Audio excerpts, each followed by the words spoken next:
Olá, meus seguidores do YouTube e Telegram. Bem, gente, hoje nós vamos abordar aqui a questão do acompanhamento e da importância, né, do acompanhamento psicanalítico no pré e pós-operatório de cirurgia plástica e cirurgia bariátrica. Por que é importante, né, ter um acompanhamento psicanalítico ou psicológico, né, gente, psicoterápico, mas especializado, né, em um profissional que seja habilitado e que tenha uma escuta, e que tenha uma formação e que tenha ali um olhar mais sensível para a questão diagnóstica, que faz, né, eco ali com as questões da cirurgia plástica e da cirurgia bariátrica. Quais são essas questões psicopatológicas que fazem eco ali? Quais são algumas condições, né? É óbvio que para você fazer uma cirurgia, seja ela qual for, mas principalmente cirurgia plástica e bariátrica, às vezes numa cirurgia bariátrica ocorre aquela abertura, né, tipo de uma laparotomia, né, quase que exploratória. É uma cirurgia aberta, grande, e que implica ali várias questões de saúde que tem que estar ok, né? E a pessoa não pode ter alguns tipos de doenças pré-existenciais graves que pode estar inibindo o processo operatório. Óbvio, isso é uma questão do diagnóstico médico. Mas, às vezes, o que acontece? Quando você vai para um processo de anamnese, de triagem, né, de um paciente pré-operatório, às vezes tem algumas questões que passam batido, principalmente quando esse paciente é um paciente de primeira viagem com aquele cirurgião, entendeu? Às vezes acontece que às vezes o paciente fala, eu já fiz uma cirurgia faz tempo, sei lá, e às vezes aquele cara já fez 500 cirurgias, e às vezes ele abafa o caso, né? É óbvio que quando um médico recebe um paciente que já disse que já fez várias cirurgias, vai ficar com a orelha em pé, talvez ele mande, aí eles mandam pra gente fazer uma avaliação e ver o que esse cara tem, né? E por que ele tá ali, porque às vezes o que acontece? Às vezes esse paciente, ele não só fez vários procedimentos, às vezes é um paciente que não consegue achar a completude da perfeição num processo cirúrgico, e aí o que acontece? Essa completude ele fica buscando em novos procedimentos, e quando ele fica às vezes insatisfeito, ele acaba até processando o serviço de saúde, ou mesmo o cirurgião, porque o cirurgião às vezes prometeu um resultado que ele não consegue ver, mas não porque ele não consegue ver, porque ele não enxerga, entendeu? Ele realmente não enxerga nos olhos de uma consciência mais, vamos colocar assim, mais racional. Então, o que acontece? Às vezes eu tenho um paciente aqui, que é um paciente que ele é mais, vamos colocar assim, ele tem um transtorno mesmo, ele tem um transtorno dismorfofóbico, ou aquele transtorno dismorfo corporal, né? Dismórfico corporal. E a dismorfofobia, ela traz ali pro cara uma projeção desse espelho que não condiz a uma realidade factual quanto ao que o outro, né, ao que o meio vê, por exemplo, ao que o cirurgião tá vendo. Às vezes o cirurgião tá vendo assim, não, porra, mas esse corpo já tá até bem perfeito, mas o cara ainda quer fazer mais porque ele é perfeccionista. Às vezes o cirurgião fica até assim, como empolgado, né, vamos colocar nessa, às vezes ele fica assim até desafiado a conseguir esse resultado pro cara, porque às vezes ele pensa assim, nossa, esse cara assim é tipo como eu, que é tudo muito perfeito. E às vezes, quando aparece muito essa questão da perfeição em si, a antena tem que se ligar. Isso aqui já é uma dica pros cirurgiões, né? Apareceu a questão da perfeição, a necessidade de que essa perfeição seja atingida, ligue as suas antenas. Seja você, paciente, que às vezes você tá escutando aqui, mas às vezes tem uma obnubilação, sim, aqui dessa consciência, tem uma captura da razão, às vezes essa razão tá num processo de embriaguez mental, não no sentido bioquímico, mas às vezes até no sentido bioquímico também. Porque se eu tenho um cara aqui que ele tem uma compulsão ou ele tem um toque, e ele tem essa dismorfofobia, eu tenho um cara aqui que qualquer coisa, que mesmo que Deus descesse na Terra e fizesse a cirurgia, deixasse ele, a imagem e perfeição dele, ainda fala assim, não, mas eu ainda não sou você. É meio que uma coisa meio satânica, né? Então, aí o que acontece? Esse cara é um cara que tem alto potencial. Aqui é uma dica para minhas amigas advogadas, meus amigos advogados. Aqui já é uma dica para vocês, assim, quando vocês vão fazer uma defesa de um paciente que está nessa configuração, é complicado. Por quê?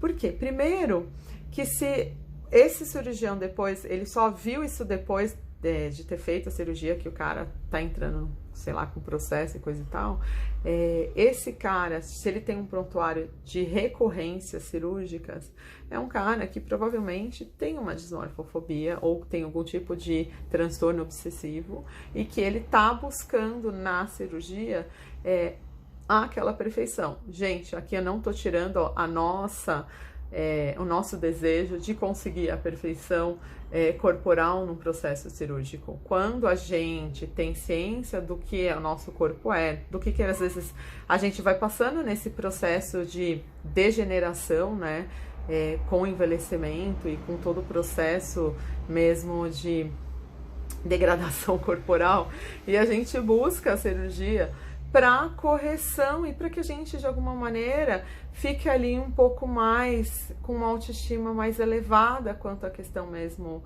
do corpo. E com isso, a gente está buscando apaziguar questões, melhorar a autoimagem, se sentir um pouco mais desejado e coisa e tal. A gente não está entrando nesse mérito. O outro mérito é justamente o oposto. É um cara que ele tem uma dismorfofobia, e essa dismorfofobia tira dele a razão lógica, né, e factual de conseguir se ver na projeção do espelho, né, na imagem refletida.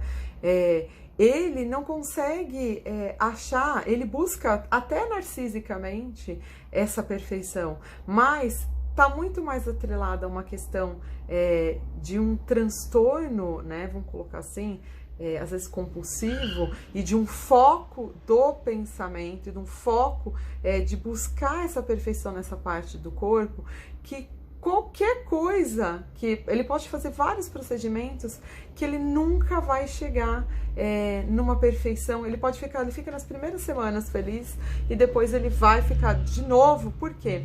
Porque a questão não é estética aqui. Mesmo que a estética esteja capturando o sujeito numa baixa autoestima, sabe? Assim, ele olha aquele pontinho ali, sei lá, ele vê uma estria que tá ali no lugar abaixo do biquíni, o biquíni tá cobrindo, mas ele vai abaixar o biquíni e ele vai olhar aquilo por horas a fio. Toda vez que ele for fazer xixi, toda vez que ele tiver uma oportunidade de estar na frente de um espelho, ele vai desenvolvendo um olhar meio que quase que olhando para o espelho para despsicotizar esse corpo. Só que ele não consegue despsicotizar esse corpo, porque esse corpo, na verdade, está capturado por um processo mental, que é o processo mesmo da fobia, é o processo mesmo da dismorfofobia, que vai fazendo com que o cara olhe para uma imagem e a imagem está distorcida da realidade. E por mais que você invista ali cirurgicamente, que você coloque ali, faça seus procedimentos, se não for tratado, por exemplo, a dismorfofobia, esse cara vai para a mesa várias vezes. E o grande problema ainda não é só, assim, olha quanta exposição de cirurgias que o cara vai fazer para poder atingir. É lógico que tem profissionais que não são muito éticos, vai falar assim, vem fazer mais uma, vai ficar só pegando o dinheiro da pessoa. Só que no fundo, essa pessoa nunca vai estar satisfeita. Às vezes ela fica trocando de cirurgião, vai para outro, e ela nunca vai achar a perfeição, né? Vamos colocar a imagem e semelhança de Deus, ela nunca vai achar essa perfeição. E ela vai estar sempre buscando, porque a pira dela está muito mais no processo de repetição e no foco do pensamento obsessivo, compulsivo, naquela parte do corpo ou no corpo inteiro que ele enxerga como algo monstruoso. Às vezes ele é uma pessoa super magra e se vê muito gordo. Às vezes ao contrário, que também acontece, que às vezes a pessoa tá num transtorno alimentar tão grande, ela já chegou numa obesidade mórbida, mas ela não consegue enxergar a realidade, ela se vê gorda, mas não consegue enxergar a realidade que aquele corpo mórbido está representando para o seu processo de saúde, por exemplo. Então, você também pode pensar na questão ao contrário, aí quando a gente pensa numa questão de uma compulsão alimentar.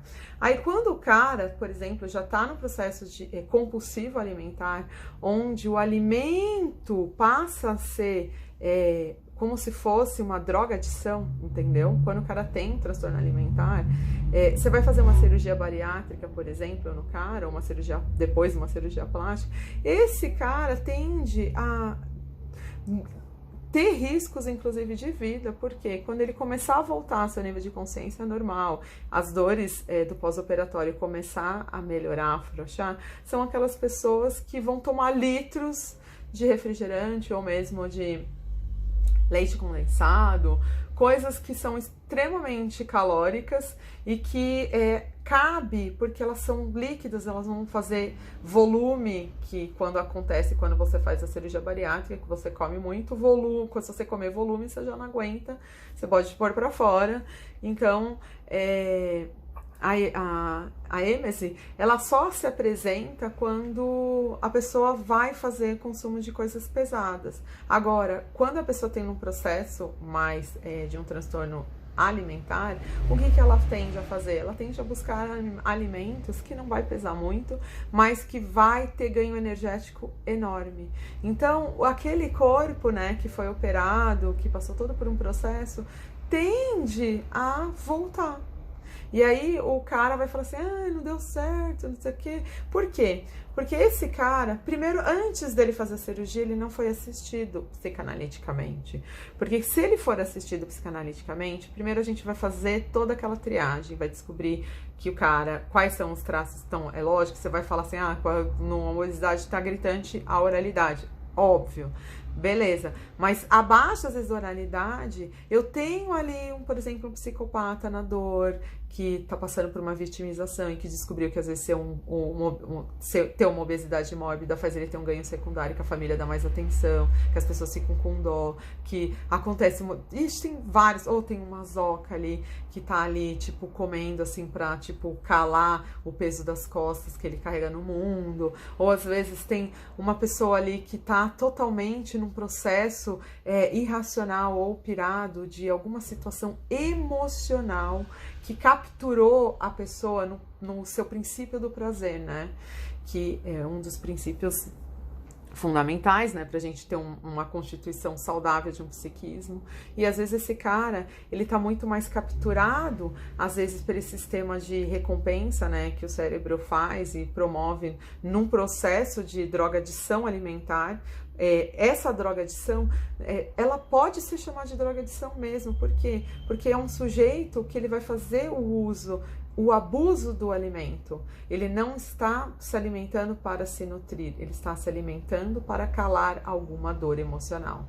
Ele está se alimentando para calar alguma questão. E nesse processo de calar a questão, ocorre a repetição. A repetição tem muito mais a ver com esse sistema de recompensa, né?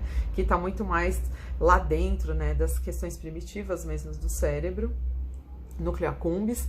Mas esse sujeito, o que ele vai fazer?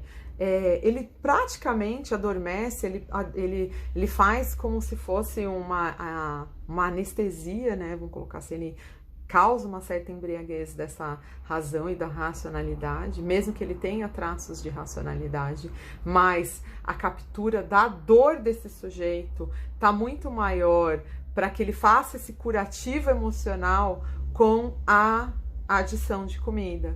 E aí ele vai colocando a compulsão para calar um sentimento que toda vez que ele come, o que acontece? Toda vez, percebam, toda vez que vocês comem, seja lá o que for, se você parar para perceber a hora da alimentação, que você vai perceber a mastigação e coisa e tal, você vai ver que todo esse processo gera uma pequena fração de tempo de alívio de alguns tipos de pensamento. Quando você está comendo, você praticamente desliga o pensamento. Então, para uma pessoa que está passando por uma questão emocional grave ou passou por alguma questão emocional grave e que a compulsão alimentar entrou como um curativo para sanar uma dor emocional, o cara, ele tende a estar sempre buscando, porque comer gera prazer.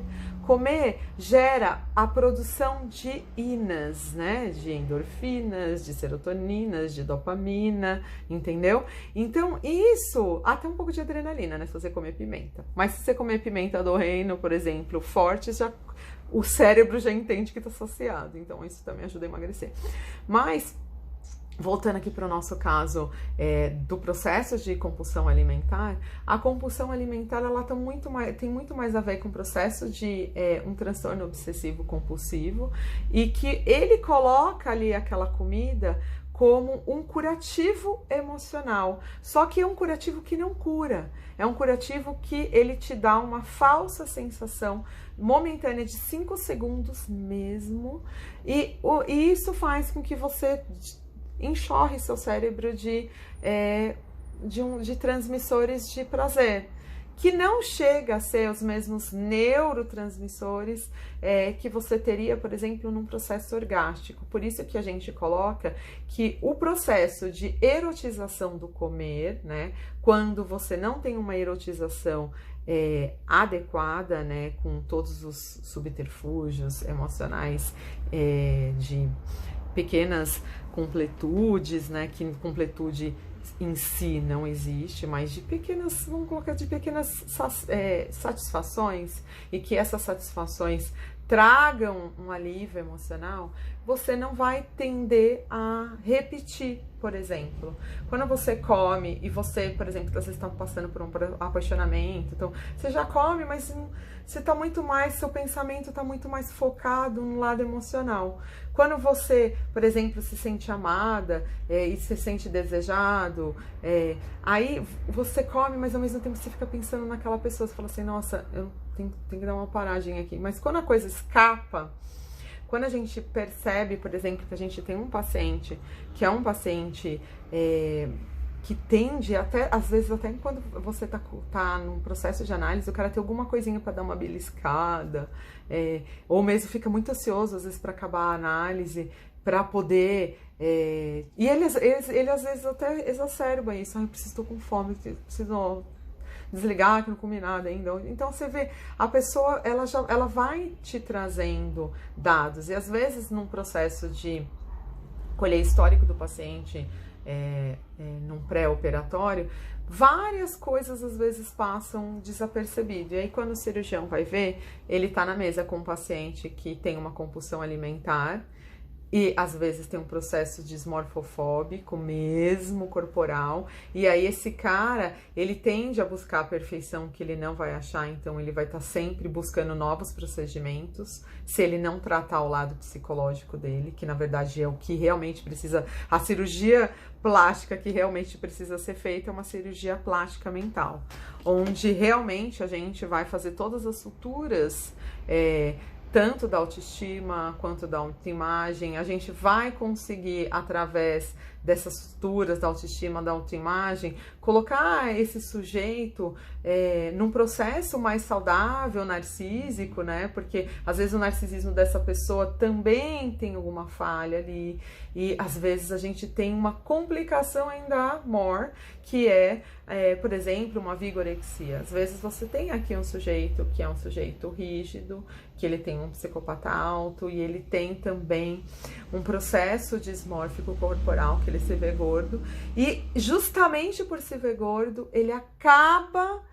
e às vezes é um cara super magro, às vezes bem anoréxico mesmo. E esse cara aqui acaba fazendo procedimento estético para buscar perfeição, e às vezes até ou em conjunto é um cara que também tem uma vigorexia, que é aquele sujeito que tem excesso, que faz excesso de exercícios com a busca de uma perfeição corporal. São aquelas pessoas que chegam à estafa corporal, às vezes até realmente com problemas gravíssimos decorrente de excesso de exercício, que é esse quadro mais de vício, que também não deixa de ser um transtorno, que é a vigorexia. Então, se eu tenho um cara aqui que ele tem uma compulsão alimentar e ele vai para um processo de uma cirurgia bariátrica, ele primeiro tem que tratar a compulsão alimentar. Quando essa compulsão já tiver, de alguma maneira, branda, o suficiente, aqui um psicanalista ou um psicólogo que estiver atendendo esse cara no pré-operatório, é que vai fazer esse contato com o cirurgião, ou mesmo por relatório, tá dando qual a condição que esse paciente tá para poder fazer a cirurgia. E se você, por exemplo, tem uma compulsão alimentar, que você já percebeu que você só fica calmo quando você come alguma coisa, quando você precisa, né, tá mastigando algo, que você precisa estar com esse movimento aqui do maxilar sempre contínuo, numa alta produção, e que você não consegue, de alguma maneira, ficar por muito tempo sem comer nada, e que você sente que isso te dá um alívio, né, quando você come, você provavelmente tem uma compulsão alimentar leve. Agora, quando você, por exemplo, tem uma necessidade grande demais, que às vezes a pessoa, assim, às vezes até passa mal, mas continua comendo, aí você tem realmente uma compulsão alimentar que precisa ser assistida, porque às vezes você tá ali num processo de dor da sua oralidade, né, que você tá tamponando, olha só, com a comida. E aí você, ao invés de você ir realmente para o enfrentamento do problema que você tem no foco mesmo emocional e no foco que está gerando o processo de compulsão alimentar, você, por exemplo, coloca a cirurgia como o seu, vamos colocar assim, o seu salvador, entendeu?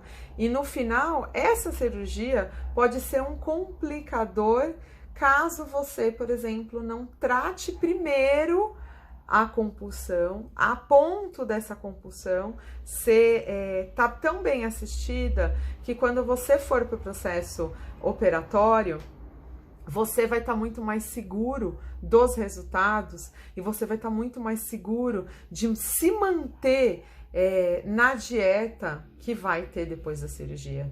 Porque pensa, é um luto, né, na verdade. Quando a gente vai tratar alguém que tinha um corpo e que ela vai perder aquele corpo, então parte às vezes do corpo a pessoa vai sentir até como se fosse uma amputação. Então, assim, são questões tão sérias, gente, mas tão sérias, que deveria ser assim lei, obrigatório todas as pessoas passarem por uma avaliação psicanalítica, psicológica nos pré-operatórios de cirurgia plástica e bariátrica, para depois né, do procedimento também fazer um acompanhamento por pelo menos um ano do procedimento, porque é o tempo às vezes necessário que a pessoa tem para ela se readaptar ao seu próprio olhar que ele vai ter no espelho, para que aquilo, às vezes, não cause nele, porque já aconteceu, assim, vários pacientes, às vezes, depois do procedimento cirúrgico, ele ficar lindo, maravilhoso, e ele não se identificar naquele corpo. É como se ele falasse assim, ó, aqueles filmes, né, que trocou de... troca de a mulher virou homem, a pessoa troca o corpo, e às vezes a pessoa fica tão feliz e narcisista que ela pode desenvolver um narcisismo patológico. Ou pior, às vezes a pessoa não se identifica naquele corpo. E aí tá o grande problema. Daí a pessoa, ela vai para uma pira, né, de resgate, que é muito pior, né, de um corpo que era aquele corpo que ela se sustentava. psiquicamente. Mesmo que aquele corpo gerava para ela uma baixa autoestima, mesmo que aquele corpo gerava para ela questões de autoimagem, às vezes gerava muita dor, mas às vezes ela tem uma estrutura masoquista também, que até a dor, o fato de falar da dor gerava prazer. Mesmo que quem estava escutando falava assim, não, você precisa fazer uma cirurgia, não aguento mais escutar você reclamando disso. Ai, vai lá fazer, vai lá fazer. Aí a pessoa vai lá e faz. Só que o reclamar, às vezes aquela posição que ela tinha psicológica dava todo sentido para aquela vida dela, para aquelas questões dela. Olha isso que terrível, né? Às vezes o gozo tá na dor, né? Às vezes, mesmo que a pessoa tá num processo de dor, ela tá num gozo. Olha essa coisa maluca.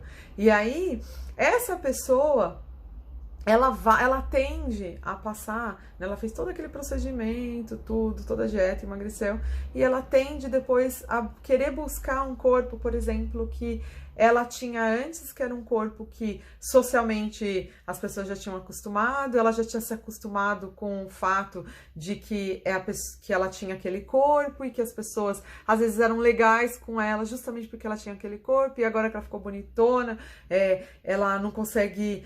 Ela fica sem graça, fica sem jeito, não consegue se identificar com aquela nova, com aquela nova estética. Gente, até nisso pode dar problema. Então, por que é importante, né?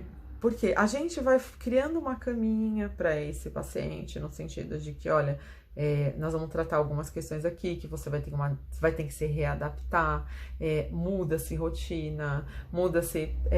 as coisas que antes você curtia, que eram coisas de comer, por exemplo, eu vou sair para comer pizzaiada, churrascaiada, todas essas coisas vão perder completamente o prazer. Então, assim, esse tipo de coisa ninguém vai te falar, nem o cirurgião vai te falar antes, entendeu? E no fundo, essas questões, às vezes, pode bater em conflito com essa nova realidade que a pessoa vai ter que ter, tanto alimentar, depois quanto essa projeção do corpo, que ela vai se olhar bonita no começo, mas às vezes pode gerar aí essa coisa, porque antes tinha um gozo na dor, pode esse gozo na dor interferir num processo de uma reestruturação narcísica que tem que ser feita aqui na análise. Essa reestruturação narcísica vai preparando esse sujeito para essa nova realidade. Após o procedimento, aqui ainda tem, assim, gente, só para relembrar, tanto a dismorfofobia quanto a compulsão alimentar e mesmo a vigorexia são, vamos colocar assim, patologias, né, psicopatologias, que se elas não forem assistidas antes, por exemplo, de um procedimento cirúrgico, tanto o cirurgião pode depois sofrer, por exemplo, processo, porque às vezes o paciente, num processo dismorfofóbico, ele está buscando perfeição.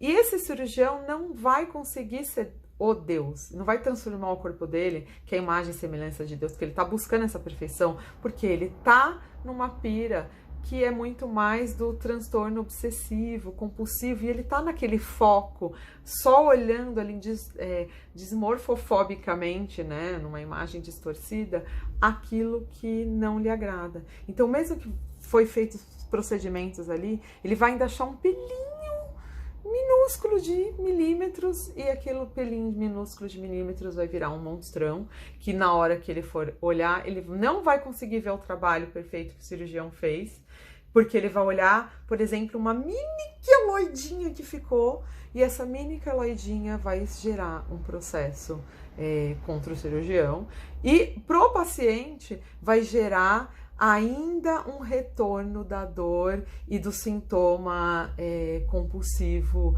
que vai focar ainda naquela fobia de estar vendo um defeitinho corporal. Então, aqui a gente tem muita treta, né, para atender e para curar, né, vamos colocar assim, para ir sanando esse paciente até chegar no centro cirúrgico. E depois que ele sair desse centro cirúrgico e que passar todo o processo, né, de cicatrização e coisa e tal, mesmo que a cirurgia tenha ficado perfeita, linda e maravilhosa, todo mundo tá pagando um pau pra pessoa, se a pessoa tem um transtorno dismorfofóbico, ela vai achar esse pelo em ovo. E ela vai voltar a querer fazer novas cirurgias. Ou processar o médico, ou ficar numa pira, entendeu? E a pira dela agora vai ter, além do que ela fez, ainda vai ter, assim, vai ser a cicatriz, vai ter mais a cicatriz. E aí ela vai olhar assim, são aquelas pessoas que, mesmo que a cicatriz tenha ficado um risquinho, que parece uma estria, ela vai falar assim, eu queria tirar essa estria, entendeu? E, tipo, meio que fica impossível pro médico fazer isso, mas só que na cabeça dela, aquela estria, de repente, virou um Grand Canyon, entendeu? E ela vai olhar para aquilo como um bichão gigante, porque a questão não tá na estética só, a questão tá muito mais em ela tratar a dismorfofobia, para depois usufruir da estética, entendeu? Total e plena nesse caso, né? E no caso, por exemplo, da compulsão alimentar, quando eu tenho um sujeito aqui que tá comendo para não pensar e ele tá colocando a comida como uma droga adição, né? Porque a gente come para suprir uma necessidade fisiológica, nutricional. Quando a gente come, às vezes, assim, por gula, a gente até já se sente meio culpado. Essa pessoa não tende a se sentir culpado, muito pelo contrário. Ela vai, na compulsão alimentar, a culpa é um primeiro estágio. Depois, ela nem sente mais culpado disso. Ela começa a comer para calar uma dor emocional, para calar alguma coisa que ela não sabe muito bem o que está acontecendo, que tem um vazio e que, sei lá, as pessoas não gostam muito dela, ou ela fica pensando nisso, ou ela está totalmente obnubilada porque ela está capturada pelo prazer da repetição. Se ela, por exemplo, tiver um transtorno, vamos colocar aqui compulsivo, e ela vai voltar à repetição. E o processo de repetição, aqui eu posso até ter um traço aqui, vamos colocar, mais perverso, junto com um oral, entendeu? Que tende a fazer com que esse cara repita, porque ele tá muito mais naquela tecla do prazer, né? Do que a tecla que te coloca um pouco mais centrado na racionalidade. É muito mais fácil realmente a gente tender a ir para o princípio do prazer do que para o princípio da realidade. Porque o princípio da realidade vai me mostrar que eu tô com um corpo gordo, vai me mostrar que eu preciso tratar algumas questões seriamente, vai me mostrar que, olha, você é responsável por aquilo que você põe para dentro do seu corpo, você é o que você come. Mas quando eu tô capturada pelo meu princípio do prazer, eu tô muito mais no inconsciente, né? Muito mais regredido. Existe aqui um id que tá muito mais, vamos colocar assim, num processo mais primitivo, regredido mesmo, vou colocar neurologicamente, tá muito mais naquele sistema de troca e recompensa, núcleo accumbens, e não deixa que esse córtex pré-frontal faça frente a um certo não, né? Faça frente a uma certa postura de castrar essa vontade, né? Então, esse sujeito aqui pode ter aqui um quadro tanto quanto da oralidade, do traço de caráter na oralidade e na dor. Ele pode ter aqui também um sistema pervertido, que a comida, né, passa a ser um fetiche, a comida passa a ser, na verdade, um preenchimento libidinal de algo que na própria libido e nas próprias questões emocionais ele não consegue essa satisfação. Então ele vai erotizar essa comida e a erotização da comida gera prazer. E como quando a gente come com muita fome, com vontade, a gente tem prazer em comer. Mas a gente sabe que assim que a gente come, nossos hormônios de saciedade também aumentam e a gente logo passa. No transtorno compulsivo alimentar, não. Ele deturpa, né, e perverte essas questões hormonais pelo fato da repetição, que entra como uma droga-adição, justamente porque aquele sistema de recompensa do cérebro faz com que esse sujeito volte nisso. Aqui vale um tratamento também psiquiátrico. Por quê? No tratamento psiquiátrico vai se colocar vai ter uma neuroquímica aqui para consertar, na verdade vai se colocar uma medicação, né, gente? Provavelmente um ansiolítico, um antidepressivo, para poder sanar, né, esse sistema de busca e recompensa que esse cérebro tá buscando neuroquimicamente. Por quê? Querendo ou não, quando você tá num ato de droga-adição, seja com drogas mesmo, ou porque a droga-adição e a compulsão alimentar não deixam de ser o que? Um transtorno da oralidade. E esses transtornos da oralidade, eles tendem a buscar mecanismos de prazer.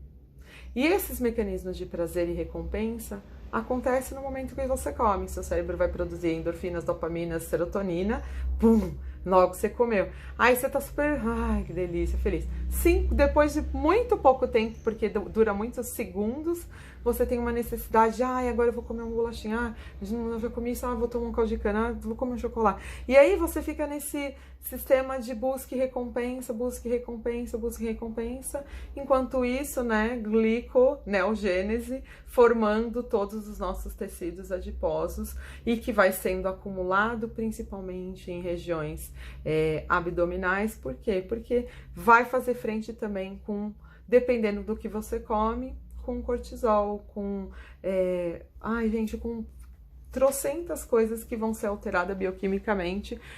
Eu coloco o cortisol e a insulina como uma coisa importante, porque quando você come muito, por exemplo, carboidrato, você aumenta níveis de insulina. E o aumento de nível de insulina vai fazer com que todas essas comidas, todas que você mandou para dentro, se transformem em polissacarídeos e vai ser biotransformados e vai ser o quê? Capturado no sistema de gênese, né? Aí no caso da glicogênese. E a glicogênese, ela guarda tudo que ela pega em formato de adiposo. E aí a pessoa volta e vai fazendo isso, e vai adiposo, adiposo, adiposo, adiposo. Quando vai ver, a pessoa já explodiu. E como tratar isso? Primeiro a gente tem que tratar a questão do transtorno em si. E se a pessoa está num nível muito patológico desse transtorno de oralidade, né, dessa drogadição alimentar, né, mas aqui é lícita, né, porque comida você pode pegar em qualquer lugar, e aí você está usando a comida como uma droga para sanar questões emocionais, e aí você quer ir para uma cirurgia que, no fundo, você sabe que depois que você sair da cirurgia vai dar um tempo, você vai emagrecer, vai ficar feliz e contente, mas daqui a pouco você volta, porque a questão não tá só no corpo. A questão não tá só na estética que o seu corpo tá apresentando para você e que está te tirando o centro. Porque às vezes o que acontece? A pessoa engordou um pouco, a pessoa já acha que os problemas emocionais dela estão relacionados ao peso. E não, e os problemas do peso delas está relacionado às questões emocionais.